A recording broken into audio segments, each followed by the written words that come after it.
For those of you that are primarily interested in using deliberate cold exposure to increase dopamine levels in your brain and body, you can also do a combined protocol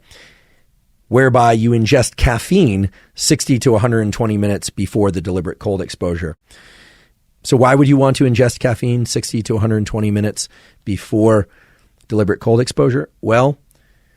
as I talked about earlier, dopamine can increase quite substantially in response to deliberate cold exposure, but dopamine on its own doesn't do anything. It has to bind to receptors. And this paper shows quite definitively that ingesting caffeine, in this case, it was 300 milligram dose of caffeine, which is about the dose of caffeine in 2 or 3 cups of coffee. It depends on the strength of the coffee, of course, but it's not an outrageous amount of caffeine.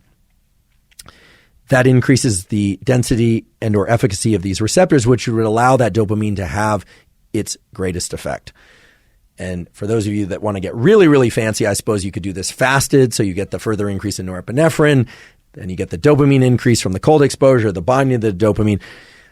But if you're getting up in the morning and you're fasted because you haven't eaten all night and you have a cup of coffee and then 60 minutes later you take your cold shower,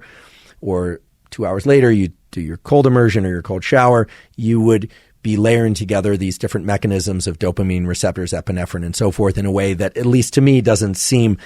incompatible with having some other life, like going to school and having relationships, etc. And this increase in dopamine, particularly in the striatum, is not a trivial one. I do want to point out, as the authors do, that preclinical studies have shown that increases in striatal dopamine induced by things like modafinil, which is used to treat ADHD and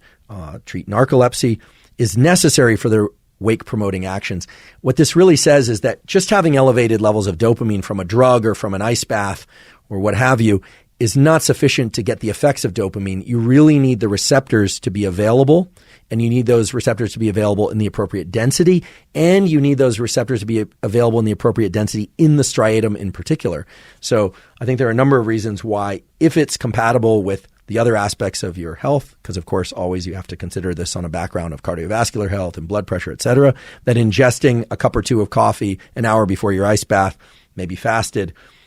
as well, could be quite beneficial for increasing dopamine over quite extended periods of time.